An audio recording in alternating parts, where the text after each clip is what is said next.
Y estamos transmitiendo en vivo a través de Canal Institucional. También nos ven a través de Teleantioquia, que están enlazados con nosotros, a través de nuestra página web www.ramajudicial.gov.co. Y es por eso que quiero invitar inicialmente al magistrado Hernando Herrera Vergara, presidente de la Primera Corte Constitucional.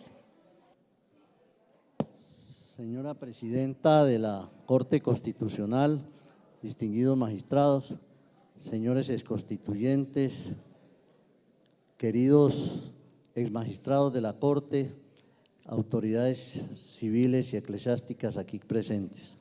Constituye para mí un inmenso honor el que se me haya discernido por parte de la señora presidenta de la Corte Constitucional y de los magistrados que la integran para disertar en el día de hoy en este acto solemne en que se conmemoran 25 años de existencia y vigencia de la Constitución de 1991, que fue promulgada como resultado de un claro mandato popular dentro del más amplio debate democrático y que tuvo origen y nació de la propuesta gestada por estudiantes universitarios, como aquí ya se ha dicho, a través de la séptima papeleta, que hicieron parte del movimiento Todos Podemos Salvar a Colombia, para reclamar en forma decidida y valerosa la conformación de una asamblea constituyente que a través de las enmiendas a la Constitución que nos regía contrarrestara los brotes de violencia y de corrupción que afrontaba el país y fijara las bases para consolidar la paz y diseñara los mecanismos apropiados encaminados a afianzar la anhelada democracia participativa como vital instrumento de los ciudadanos. Nuestra Carta Política de 1991, elaborada por quienes tuvimos la enorme responsabilidad y la fortuna de suscribirla como constituyentes, conjuntamente con algunos de los aquí presentes, fue producto de un gran consenso efectuado dentro de un amplio foro abiertamente pluralista, resultado de un debate democrático en el que participaron representantes de diferentes sectores de la sociedad y de los distintos partidos tradicionales, de la Alianza Democrática M19, Unión Cristiana, Indígenas, Unión Patriótica y demás movimientos desmovilizados del EPL, Quintín Lame y PRT, entre otros, siendo loable resaltar una vez más el reconocido liderazgo que para la construcción del nuevo Estado Social de Derecho y de la llamada Revolución Pacífica asumió el señor expresidente de los colombianos, doctor César Gaviria Trujillo, a lo largo del proceso, y quien hizo posible, mediante la expedición del decreto legislativo 1926 de 1990, dictado por su gobierno, la convocatoria de la Asamblea Constitucional para la reforma de la Carta, precepto que fue avalado por la Corte Suprema de Justicia y que permitió la elección de los delegatarios mediante el voto popular de los ciudadanos. Es el verdadero pluralismo libre y autónomo que constituye la expresión de la participación real de los ciudadanos en la vida institucional de la República. Ello se traduce en el complemento de la democracia representativa con la de participación democrática, donde hoy los ciudadanos, gracias a la enmienda constitucional del 91, pueden tomar parte de las distintas formas de participación. Por ello, la jurisprudencia constitucional ha sido consciente de que su mejor contribución a la paz es hacer propicia la realización de los fines esenciales del Estado Social de Derecho, entre los cuales ocupa lugar primordial la efectividad de los principios, derechos y deberes de los ciudadanos consagrados en la Carta Fundamental. Uno de los mayores logros del consenso fue precisamente la definición de Colombia como un Estado social de derecho, democrática, participativa y pluralista, fundada en el respeto a la dignidad humana y en la no discriminación, con la finalidad esencial de fortalecer y proteger los derechos fundamentales consagrados en la Constitución, y además haber consagrado los mecanismos de participación democrática del pueblo que le permite a los ciudadanos intervenir en las distintas formas de participación que fueron desarrollados por la Ley Estatutaria 134 de 1994, expedida por el Congreso de la República y que surtió el examen de constitucionalidad en el primer periodo de funciones de la Corte, que tuve el honor de presidir. Del mismo modo, en la Constitución del 91, cuyos 25 años hoy se conmemoran, se consagraron los derechos fundamentales individuales de las personas, colectivos y del ambiente, sociales, económicos y culturales susceptibles de ser protegidos por el Estado colombiano, aunque lo positivo de su logro no lo constituye solamente la enumeración de los mismos, sino la adopción de los mecanismos constitucionales y eficaces para su protección inmediata, que le permite a los ciudadanos reclamar ante las autoridades judiciales el amparo de los mismos. Es así como la creación de la acción de tutela en la Carta Política ha constituido una de las preciosas conquistas y de las instituciones democráticas más bien concebidas por el Constituyente de 1991, de la mayor eficacia al lado de las acciones populares y de grupo igualmente de origen constitucional. Lo mismo debe decirse con respecto al principio fundamental de la descentralización política y administrativa del Estado, con el cual se fortaleció la autonomía y la democracia local. Asimismo, la autonomía que se le otorgó al Banco de la República y su Junta Directiva a fin de dar estabilidad a nuestra moneda y al nuevo régimen de los servicios públicos bajo la dirección, regulación y supervisión estatal. Es justo destacar también en el día de hoy, como se ha dicho por quienes me han precedido, que la Corte Constitucional desde su creación por el Constituyente de 1991 y a todo lo largo de estos 25 años que hoy se conmemoran en este histórico recinto, ha cumplido con su misión de fiel intérprete y garante de los derechos y deberes consagrados en la Carta y como guardiana de la integridad y la supremacía de la Constitución, actuando con absoluta independencia y autonomía en el ejercicio de las funciones que le confirió la norma superior, razón por la cual su altísimo grado de credibilidad a nivel nacional e internacional es bastante positivo dentro de la misma opinión, dadas sus respetables determinaciones que han contribuido a la administración de justicia, siendo su jurisprudencia admirada y seguida con respeto como criterio auxiliar de la justicia en la actividad judicial.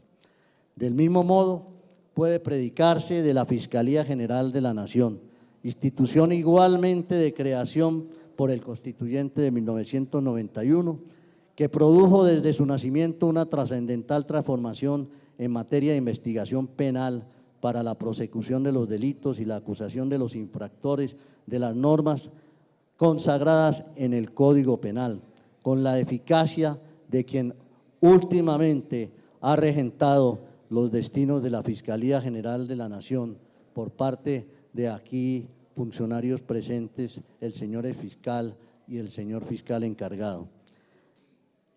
No podía finalizar mi intervención sin destacar que la Constitución que nos rige consagra, además de la Carta de Derechos y de los mecanismos de participación ciudadana y su protección para la defensa de los derechos fundamentales de los ciudadanos y libertades públicas, el de la paz, como un derecho y un deber obligatorio de obligatorio cumplimiento.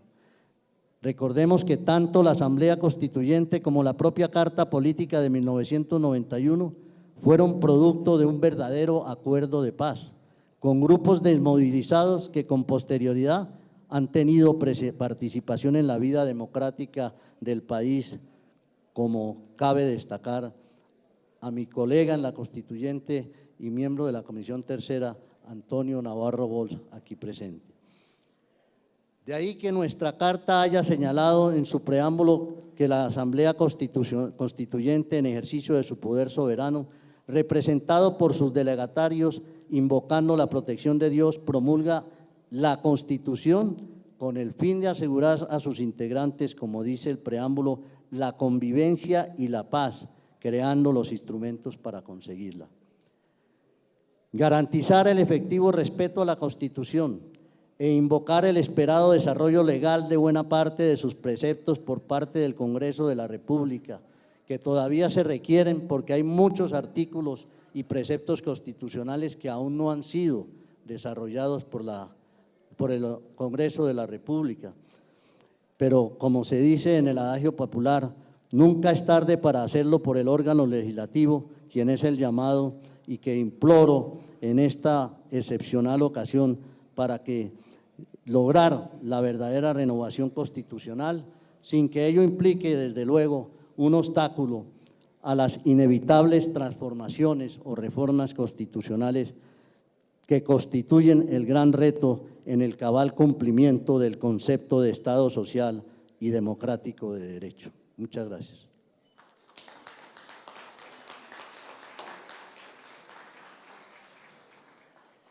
Muchísimas gracias, doctor Herrera. Y también queremos invitar al magistrado Alfredo Beltrán Sierra, presidente de la Segunda Corte Constitucional.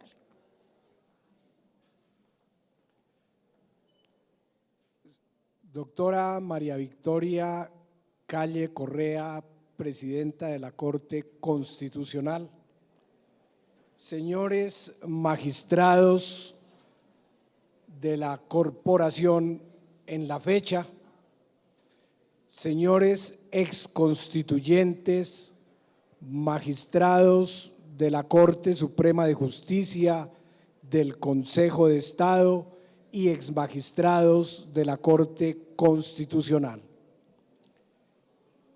Cuando se invitó a esta reunión, se nos dijo aún en la tarjeta que había un hilo histórico que une la Constitución de Río Negro y la Constitución de 1991, lo cual se repitió en el día de hoy por algunos de los intervinientes, y hago especial alusión a que lo que se ha planteado en el fondo es que la Constitución de cualquier Estado obedece a una evolución de carácter histórico-político sobre las condiciones en que se realiza el pacto social para la convivencia ciudadana.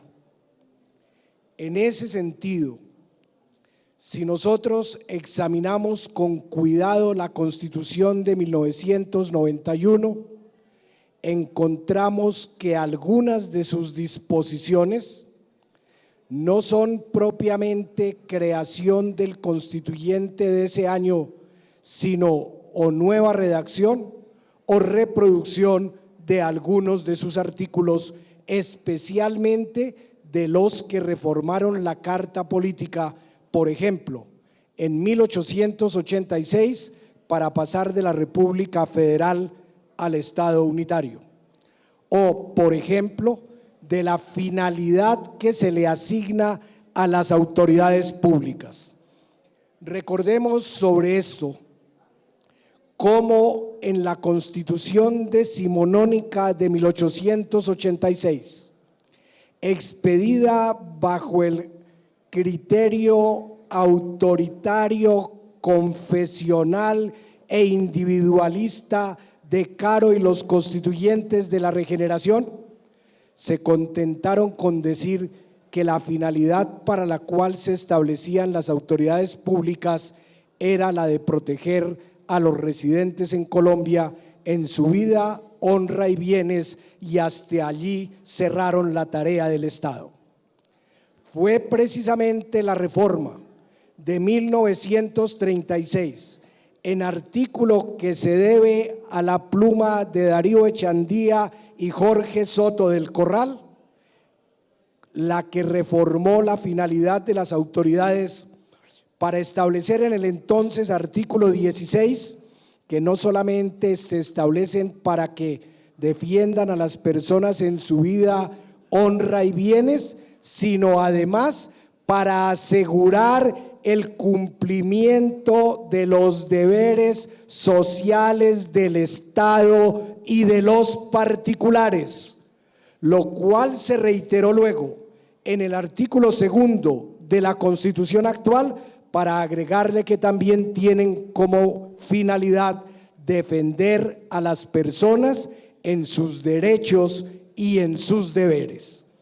Esto de los deberes sociales del Estado y de los particulares es el embrión de lo que hoy dice el artículo 1 en cuanto autodefine al Estado colombiano como social y democrático de derecho. Es lo que permite exigirle al Estado que cumpla deberes sociales, y fue lo que permitió o debió permitir con la reforma del año 36, que pasáramos de los derechos de las libertades clásicas de 1789 a derechos con contenido social y económico, que son los que los profesores han denominado de segunda generación. El derecho a la educación primaria, por ejemplo, se dijo en el año 36, definiendo lo que sería la educación gratuita y obligatoria en las escuelas del Estado hasta el grado que señale la ley. Observa el doctor Gerardo Molina que la ley no señaló después ninguno, y al no señalar ningún grado dejó simplemente escrito ese derecho social. Hoy la Constitución reitera que la educación es un derecho, o sea que la educación no es una mercancía, que la educación es el más valioso elemento que se tiene en la sociedad para que los que la componen sean verdaderos ciudadanos. No puede haber ciudadanos que ejerzan sus derechos políticos en medio de la ignorancia. Por eso dijeron además los constituyentes de 1991 que es un deber del Estado difundir la Constitución en todos los niveles de la educación, y lo reiteraron en el artículo 41, pensando en que el ciudadano, para ser libre, debe tener claramente establecidos cuáles son sus derechos y cuál el ámbito en que se deben desempeñar las autoridades públicas. Y ahí hay un deber social del Estado. Deber social del Estado que implica entonces que se aumenten los establecimientos de educación, que existan material de enseñanza y laboratorios suficientes, que además de ello se cumpla con la formación de los educadores para que impartan una educación democrática conforme a la Constitución política, lo cual tampoco es nuevo. Los radicales que redactaron esa Constitución de 1863, cuyos retratos vemos en este salón, nos recordaron que la educación era algo valioso, y por esa razón en 1867 en el gobierno liberal de Santos Acosta se inauguró la Universidad Nacional de Colombia, pues era un propósito que se divulgaran los valores sobre los cuales se edifica la República. Y eso mismo, que sigue siendo un propósito, todavía en Colombia, hay que ser francos, no lo hemos logrado. La educación no es solamente, todavía andamos en que la educación es un derecho en la Constitución, pero el padre de familia compra educación y entonces prefiere a veces sacrificar otros gastos bajo la idea de que así le dará una excelente educación o la mejor posible a sus hijos, cuando ese es el deber del Estado. No podemos pensar en una sociedad con acento en la igualdad con una desigualdad profunda en materia educativa. Y además, no es solamente que la educación sea universal, es que la educación sea absolutamente laica, para que todos, sin atención alguna a la confesión religiosa que profesen, tengan acceso a las escuelas del Estado y a la formación educativa. La educación resulta así algo nivelador, y fue lo que se quiso en el 36, se reiteró en el 91 y estamos todavía por cumplir. Igual ocurre con la salud. En la época de don Fray Juan de los Barrios en la colonia se decía que ella correspondía a la caridad pública, y por eso hospitales como el de San Juan de Dios o el de San Vicente de Paúl cumplieron en Bogotá y en Medellín con esa función como pudieron. La reforma del año 36 nos dijo: la asistencia pública es función del Estado. Entendió que la asistencia pública comprendía también la salud, y en la Constitución del año 91, haciendo eco de la historia, se dijo con claridad que la salud pública, la salud es un derecho, y es un derecho en el cual deben participar la sociedad, la familia y el Estado. Volvemos otra vez con los deberes sociales que en el 36 se consagraron y que se reiteraron ahora en el artículo 2 de la Carta. Sí, sin salud no es posible que el hombre labore. Sin salud no es posible que escoja profesión u oficio. Sin salud no es posible que acceda a sus derechos, y por eso la Corte Constitucional, en su jurisprudencia inicial, cuando tanto se oponían a la acción de tutela los defensores de privilegios en Colombia, dijo que la salud se encuentra íntimamente ligada con el derecho a la vida, y posteriormente, ya avanzada la jurisprudencia, proclamó en forma solemne que la salud es autónoma y por sí misma un derecho de los colombianos, que fue el propósito que tuvieron, según aparece en las actas, los constituyentes de 1991. Fijémonos cómo se dijo igualmente en la Constitución, en el año 36, el trabajo es un derecho y un deber y gozará de la especial protección del Estado. Derecho que se reiteró luego en la Constitución del 91 en el artículo 25, haciendo una distinción que en buena hora los constituyentes estimaron imprescindible, porque algunos genios se habían inventado para escamotear el artículo constitucional que se trabaja con el aporte al capital y que había que distinguir entre el trabajo manual y los oficios y el trabajo intelectual. ¿Qué dijeron los constituyentes del 91? El trabajo en todas sus modalidades, y fue lo nuevo, gozará de la especial protección del Estado. Lo que aquí se hizo fue reafirmar un principio, pero en una especie de ayornamiento, reiterarlo para evitar que fuera escamoteado. Y se dijo entonces también, hay que establecer unos mínimos de garantías para el trabajo y establecerlos desde la Constitución, si es que esta Constitución es de un Estado social de derecho. Y por eso en el artículo 53 se establecieron principios mínimos a los cuales se debe protección constitucionalmente ordenada, y se dijo se expedirá para el efecto un estatuto del trabajo. Estatuto del trabajo que se presentó en alguna oportunidad a consideración del Congreso de la República, pero que hasta la fecha no se ha expedido. Ahí la culpa no es de la Constitución. La culpa tendríamos que buscarla en la falta de decisión política para expedir ese estatuto. Si el sapo salta y se estaca, ¿qué culpa tiene la estaca?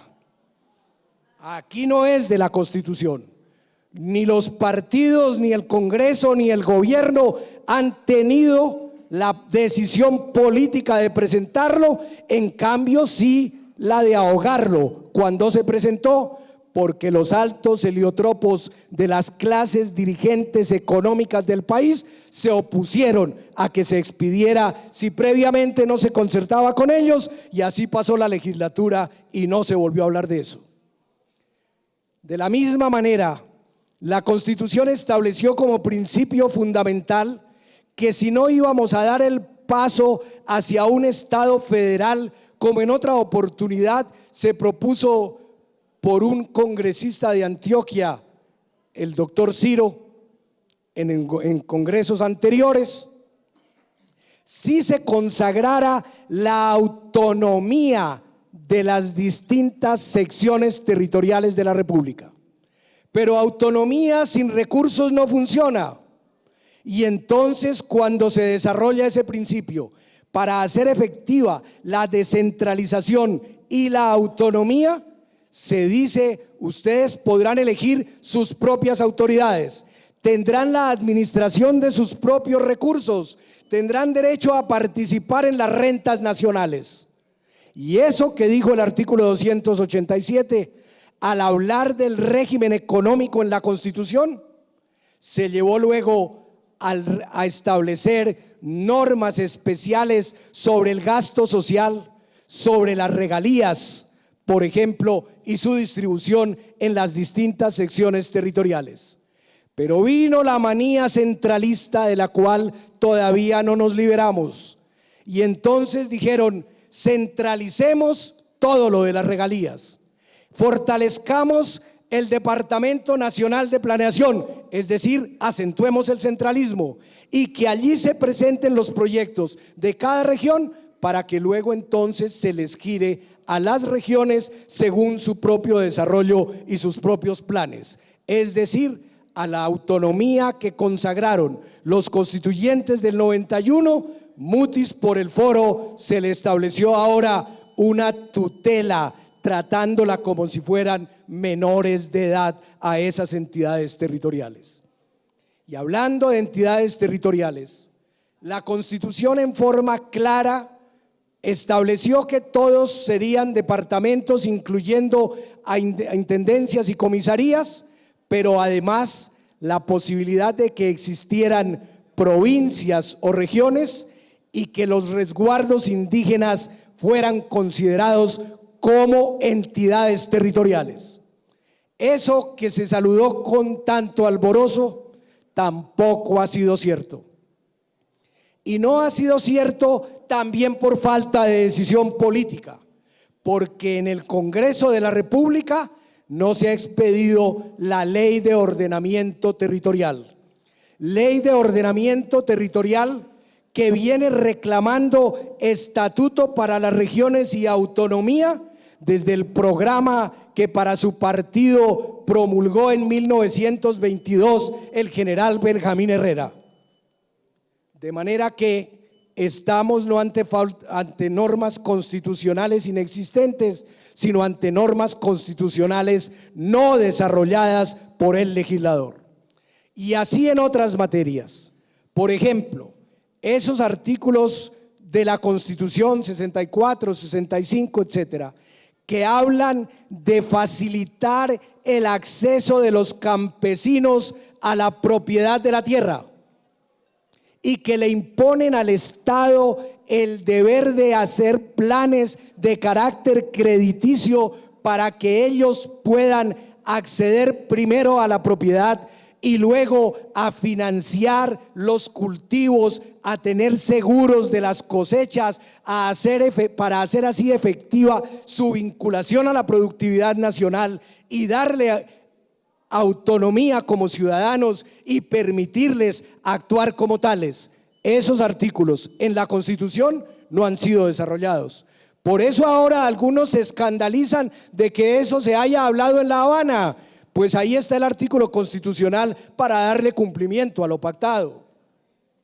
Y ahora en la misma forma se habla entonces en la Constitución de que a los indígenas hay que reconocerles sus derechos. Aquí el constituyente Lorenzo Muelas nos recordaba su actuación en la Constituyente y nos recordaba el porqué de su asistencia a este foro. Pero observemos, a ellos se les consideró no solamente en forma peyorativa por el dirigente político al que él se refirió en un escrito malhadado de 1928, sino en el propio concordato de Núñez en 1887, cuando en el artículo 31, del cual ahora me acuerdo, dijo que hay que incorporar las tribus bárbaras a la civilización. Ese es el trato no igualitario que repudia la Constitución. Eso fue lo que precisamente la Corte Constitucional, en sentencia en la época en que a ella la presidía en la primera Corte el doctor Simón Rodríguez, hoy fallecido, quiso eliminar del ordenamiento jurídico cuando declaró inconstitucionales por lo menos 14 de los artículos del concordato, aunque a mi juicio se quedó bastante corta la sentencia. Y observemos además, se dijo que deberá haber igualdad para todas las religiones y se optó por hacerla igual en lo tributario, pero cuando uno pensaría que todos van a tributar, que era lo que quería la constituyente cuando habló de igualdad, vino luego el Congreso y en la ley sobre libertad de culto se pusieron de acuerdo. Entonces que no pague la Iglesia Católica y no pague ninguna de las demás iglesias, y así hacemos la igualdad. Ahora, si esa ley se reformara, ahí podríamos tener recursos para hacer efectiva la igualdad. Observemos de la misma manera, se dijo en la Constitución, se respetará el carácter de la diversidad étnica y cultural en Colombia. La educación que se imparta en aquellas regiones donde existen comunidades indígenas será bilingüe, y todavía están algunos de ellos reclamando el bilingüismo en la educación. Y todavía hay proyectos en el Ministerio de Educación que están en curso para hacer efectiva esa norma constitucional. Se pensó igualmente, la soberanía no puede radicar en la nación. La nación es un ente de carácter abstracto, sociológico, un conglomerado humano con comunidad de intereses hacia el futuro, pero con pasado histórico común, con tradiciones comunes y nada más. Se rescató el principio rusoniano de hacer la soberanía radicada directamente en el pueblo, y esa es una diferencia radical entre el artículo 3º de la Constitución del 91 y el artículo 2º de la Constitución del 86, sobre la cual se edifica la democracia participativa. Democracia participativa que, anotaba el constituyente Navarro Wolf, ha sido de poca utilización en Colombia. Y es cierto, no la hemos utilizado a plenitud. ¿Cuál es la razón? Tal vez está en esa reglamentación que se expidió con la ley 134 sobre los mecanismos de participación, que, como se dijera en una época respecto a las garantías que ofrecía un gobierno a los opositores, establecieron una garantía, una alambrada de garantías hostiles a la democracia participativa. Al pueblo no hay que tenerle miedo en la Constitución del 91. Lo que dice es lo contrario, hay que ponerle pueblo a la democracia para que la democracia en Colombia sea efectiva. Y eso lo da la Constitución política, tan solo que la reglamentación habría que reformarla, habría que hacerla efectiva. Y ahora, ese es precisamente uno de los debates. El debate sobre el plebiscito. Dicen, es que se violaría la Constitución. La Constitución no define en qué es. La que la regula es una ley estatutaria, y entonces lo que revisa la Corte es una ley estatutaria, tan estatutaria como la anterior. Vamos a ver entonces cuál es el resultado de ese examen, que si lo hay, seguramente acudiremos presurosos a hacer efectivo otro artículo de la Constitución, el artículo 22, que nos dice que la paz es un derecho y un deber de todos los colombianos, de todos, inclusive de ciertas autoridades públicas que se oponen. Y si esto es así, ¿por qué sobre el artículo 22 de la Constitución?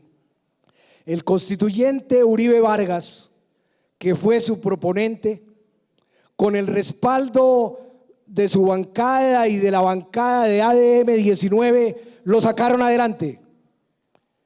Y para sustentarlo expresó, cuando algunos se burlaban de que no era un derecho con sujeto concreto ni posibilidad de realización práctica, diciendo que es un derecho síntesis de todos los demás derechos, lo cual es lógico. Si hay paz con justicia social, si hay salud, si hay educación, si hay protección al trabajo, si hay protección a la mujer embarazada, si hay protección a la niñez, si hay protección a los inválidos, si hay protección a los pensionados o a los pensionables, entonces habrá paz, porque sobre la paz con justicia social se puede asegurar la pacífica convivencia de los ciudadanos.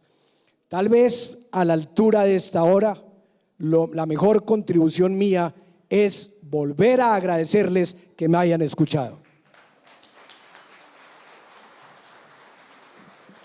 Hay personas artífices que afloran y otros que permanecen poco conocidos para la historia.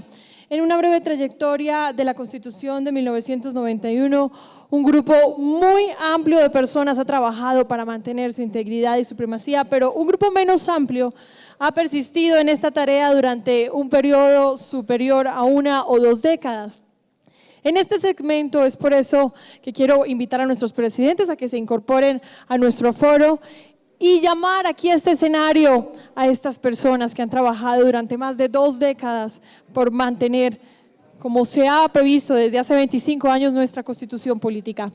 Hacemos reconocimiento inicialmente a la labor de la doctora Marta Victoria Sáchica Méndez, a quien pido para ella un fuerte aplauso, quien está en la Corte Constitucional como secretaria general desde sus comienzos y en ocasiones ha obrado como magistrada titular encargada y le ha entregado con dedicación y excelencia varios años de su vida a la Constitución.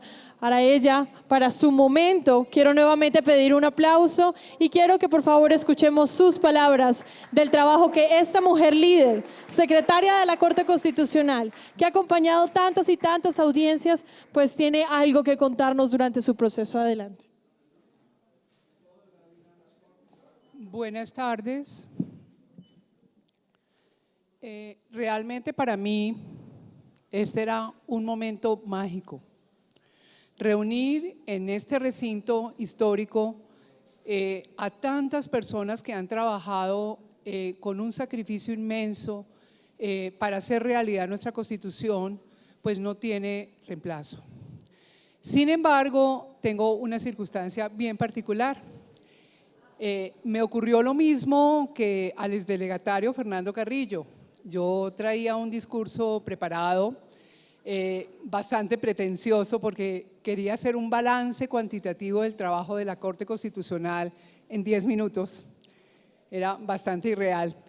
Pero a medida que fue pasando el tiempo y me antecedieron en la palabra uno a otro de estos personajes históricos, pues fui cambiando de idea y pensé en hacer un resumen de lo que fueron los hitos o los momentos o las historias que marcaron a esta Corte. Sin embargo, como ustedes comprenderán, este no es el mejor momento. Yo creo que va a ser el discurso más aplaudido porque voy a finalizarlo aquí. Y yo dejo para después en una publicación que vamos a hacer estos datos. Solamente quiero agradecerles su presencia, el haber estado con nosotros. La Corte es de ustedes. La Constitución no sería lo que es sin la Corte. Eso sí, no dudo en afirmarlo. Y quiero aprovechar este momento porque hay una persona que está ausente, pero que tengo que hacerle un pequeño homenaje, que es Sonia Vivas, la relatora de la Corte Constitucional, que en este momento está pasando por un momento de salud muy difícil y que ella debería estar acá porque toda esa jurisprudencia, toda esa información que nosotros recibimos se la debemos a ella. Igual a mi equipo, sin mi equipo la Corte no viviría. La Corte es el alma de la Constitución, lo dijo el presidente Gaviria el día de la instalación. Y la Secretaría es el corazón de la Corte. Muchas gracias.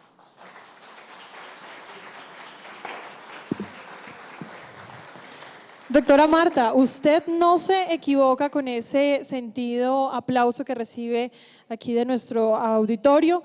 Estoy segura que todos nuestros televidentes quieren conocer de ese discurso que usted ha preparado, pues con tanto esmero, porque quiere compartir lo que han sido más de 2 décadas de trabajo en la Corte, y nosotros, televidentes, ciudadanos, estaremos muy pendientes de lo que usted publique, por supuesto, a través de las páginas de la rama judicial. Queremos también hacerle un homenaje a la doctora Marta Cecilia Paz, quien empezó a trabajar en la Corte en el año de 1998 y hoy se le reconoce como una fuente de conocimientos en materia de tutela dentro de la corporación, a quien quiero invitar también a este escenario para que nos regale un saludo y unas palabras. Un fuerte aplauso para ella.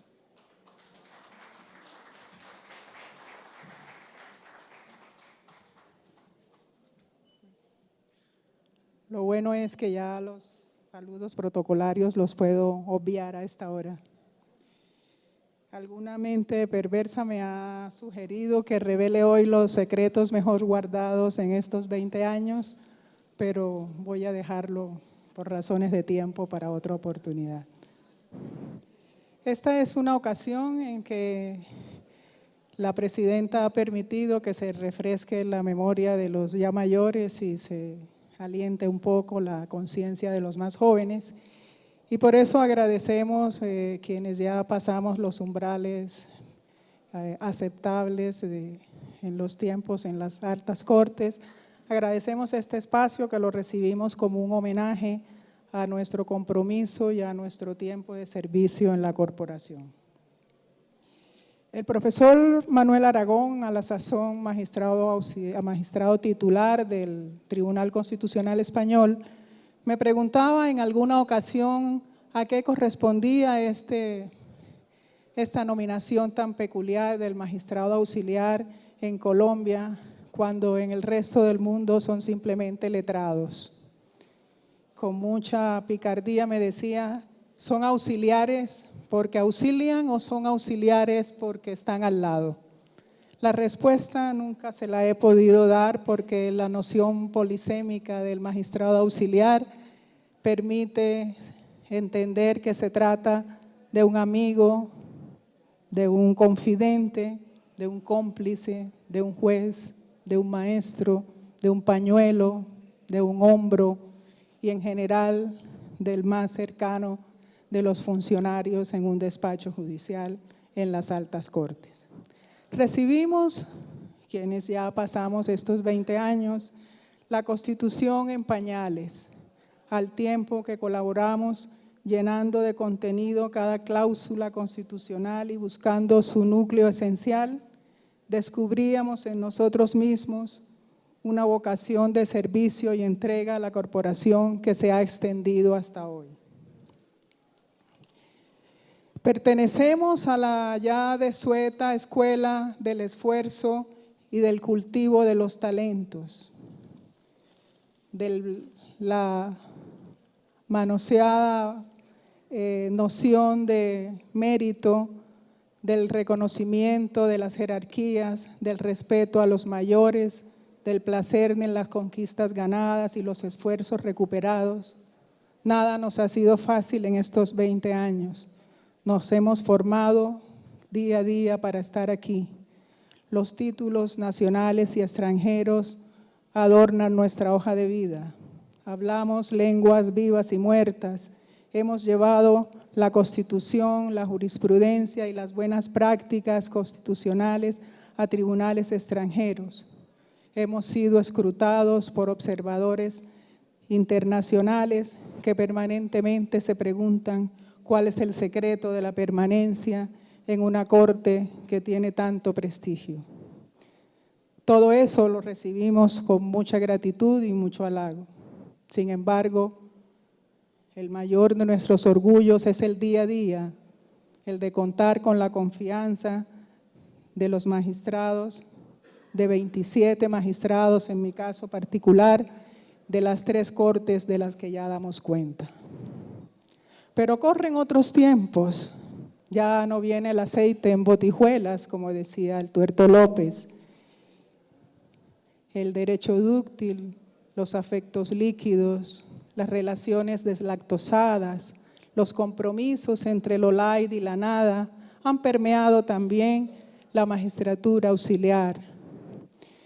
En una paradoja inexplicable, en donde se aprietan las exigencias académicas y se relajan quizás las éticas, tenemos a veces panoramas muy tristes en donde el sinalagma de la confianza se fractura y el extremo del compromiso se disuelve.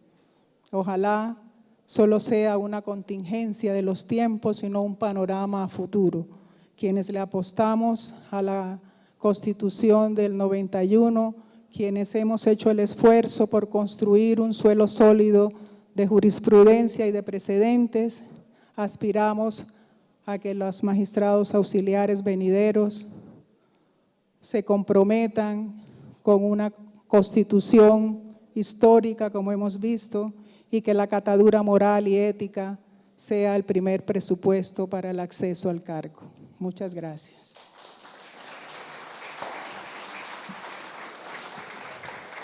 Muchas gracias, doctora Marta Cecilia. Para cerrar este grupo de mujeres, queremos hacerle un homenaje a una que no se encuentra con nosotros, a Miriam Ávila, una mujer de conocimientos profundos, mesurada y ponderada, que mucho le ha aportado al constitucionalismo en Colombia y para quien pido desde la distancia un aplauso, por favor.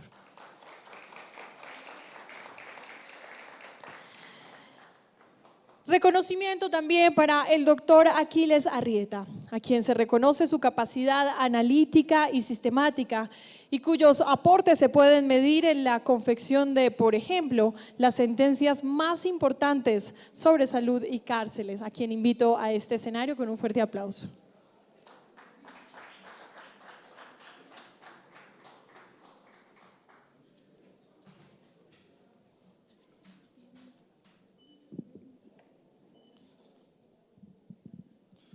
Un cordial saludo para todas las personas presentes en este recinto y todas las personas presentes en televisión. El ejemplo enseña más que las palabras. Lo que se hace más que lo que se dice. Es la mejor forma de educar. Eso lo tenía claro la Corte Constitucional desde su inicio hace un cuarto de siglo. A los pocos meses de comenzar a trabajar, el alto tribunal tuvo que enfrentar una acción de tutela interpuesta por algunos vecinos. Pedían que se protegiera el ambiente sano, a la vida, a la intimidad y a la tranquilidad. La petición era simple: por favor, dejar de usar la planta adquirida para enfrentar los racionamientos de luz. Durante los meses que hubo crisis energética, los cuales coincidieron con buena parte del tiempo que la Corte Inaugural estuvo en funciones, de mayo de 1992 hasta febrero de 1993, famoso apagón. Al conocer la tutela y sin mediar orden judicial, el alto tribunal decidió apagar la planta y respetar los derechos de sus vecinos.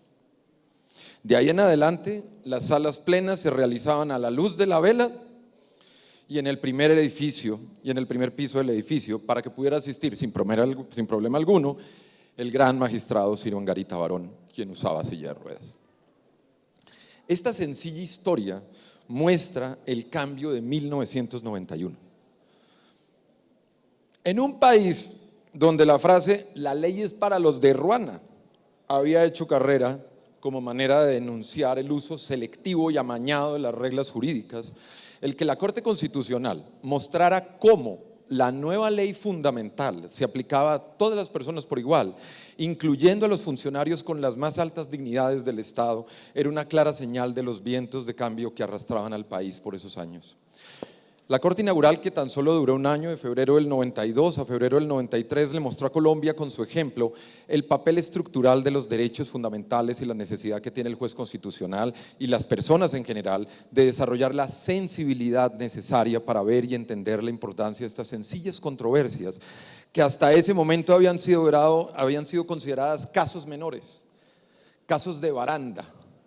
La Corte mostró desde su inicio, con su ejemplo, no solo con sus palabras, que la controversia por la planta de luz eléctrica que afectaba a los vecinos de esta alta corporación era tan importante en el nuevo orden constitucional que se había creado como cualquier otra controversia que implicara el control al ejercicio del poder de las más altas esferas del Estado.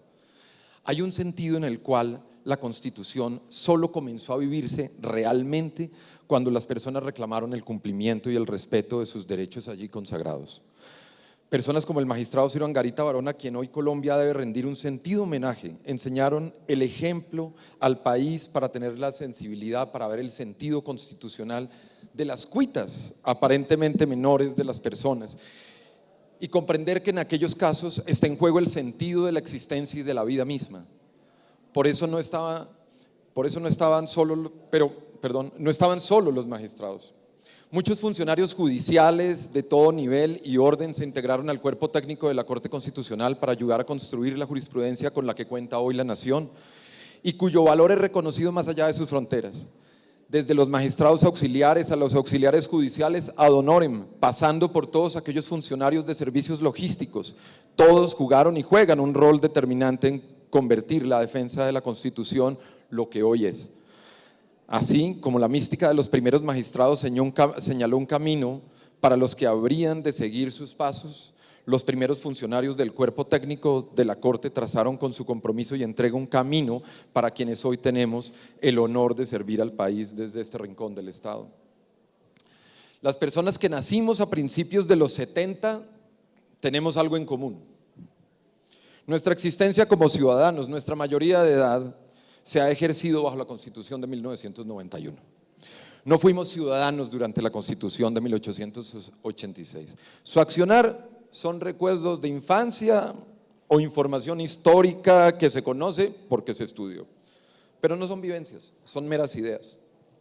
Pero este sentimiento de cambio profundo es aún más grande si se piensa en las personas que son hijas de la Carta Política. Quienes nacieron en la primera década de los años 90 nunca vivieron bajo el orden constitucional anterior. Nunca han sabido qué es vivir sin derechos. Puede ser que no se los cumplan, pero sí sabiendo que los pueden reclamar. Sin un Estado que tenga el deber de incluir y no discriminar. Ellos no saben qué es eso. Nunca vivieron bajo un régimen en el que la exclusión y los privilegios muchas veces no eran una interpretación amañada de la norma, sino una mera aplicación literal. La sorpresa de las nuevas generaciones ante los relatos de lo que ocurría en Colombia es el mejor indicio de este cambio de mirada. ¿Cómo?, preguntan muchos estudiantes. Lo que me está diciendo usted, profesor, no es cierto. A un estudiante de un colegio lo podían expulsar así fuera el mejor y el más aplicado porque sus papás se habían separado. ¿Es eso cierto? No había manera de reclamar, tocaba aceptar semejante decisión tan arbitraria. Es como hablar de otro mundo, de otro planeta, de otro tiempo, con valores e ideas muy distintas. Esto es un reflejo de lo que los magistrados Ciro Angarita y Carlos Gaviria Díaz llamaban plantar la semilla de la democracia. Si Colombia quiere que las personas sean tolerantes, respetuosas de las diferencias y capaces de asumir su libertad, pues tiene que sembrar eso.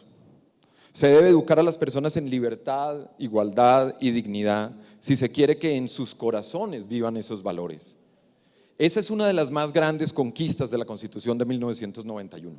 Logró sembrar en los colombianos el amor por los derechos y por el respeto de todas las personas. Los valores y principios que movilizaron al país en medio de la crisis de los años 80 e inicios de los años 90, ahora ya no son solo un ideal por alcanzar. Ahora hacen parte de los sentimientos y de las creencias de los habitantes y los transeúntes de Colombia, para recordar la terminología empleada en la Constitución de 1863. Por eso, en un sentido muy profundo, la Constitución de 1991 ahora es inderogable.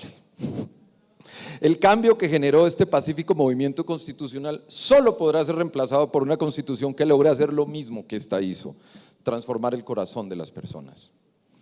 El respeto y el cumplimiento de los derechos y deberes fundamentales en una sociedad es un elemento básico de nuestro Estado, porque así lo han comprendido las personas, no simplemente por el hecho de estar escrito que así debe ser. Colombia sigue ahora el camino de la construcción de un orden social justo y en paz, fundado en la dignidad en la que toda persona pueda ser libre y vivir con respeto y en igualdad con los demás. Hemos avanzado mucho, pero como lo han dicho varios que me han antecedido, es más lo que falta por avanzar. La Constitución de 1991 ya ha dado uno de sus más grandes aportes, una generación de personas que ya no conciben vivir sin todas estas conquistas democráticas logradas y que nunca más se someterán a la arbitrariedad y a la injusticia tranquila y calladamente. una generación de colombianas y colombianos preparada para vivir en paz. Muchas gracias.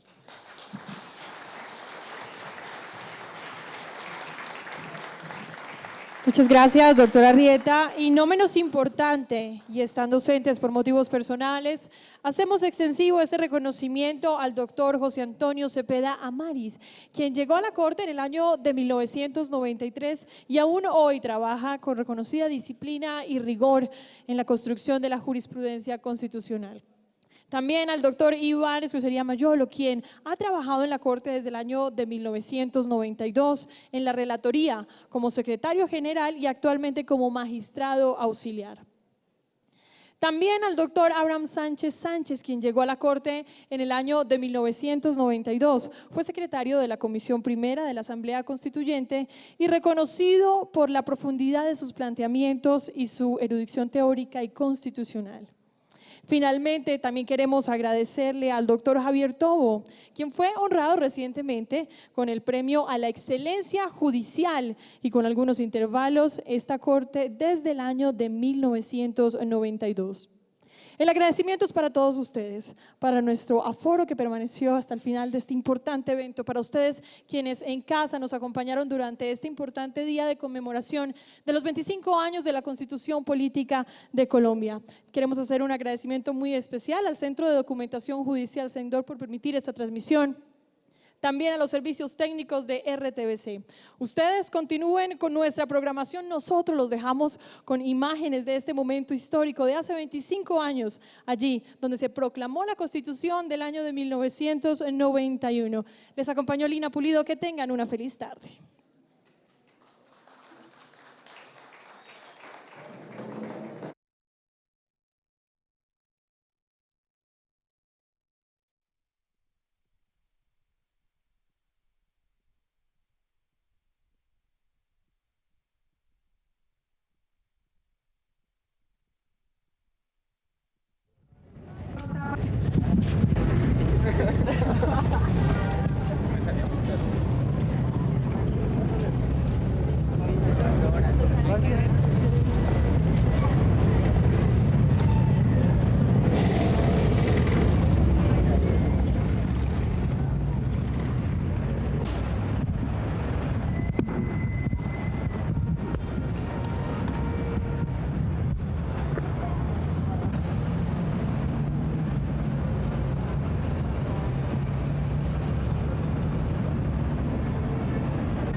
Un joven de 26 años, sin necesidad de pedir la palabra a las grandes personalidades que han hablado de reformar la Constitución, presentó y está ejecutando su propia fórmula.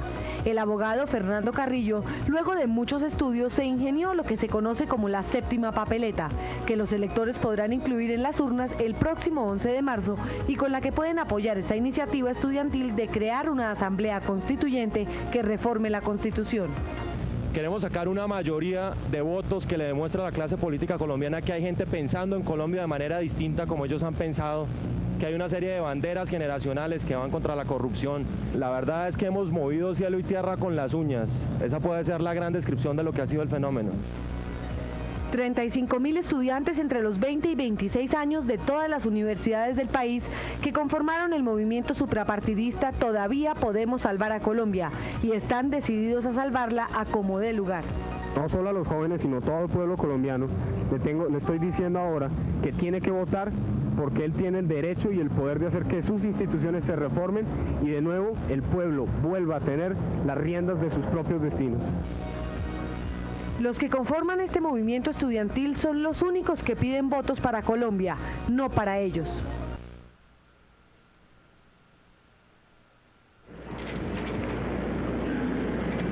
A los señores presidentes de la Asamblea Nacional Constituyente, les solicitamos que se sirvan a acercarse a la mesa para la proclamación.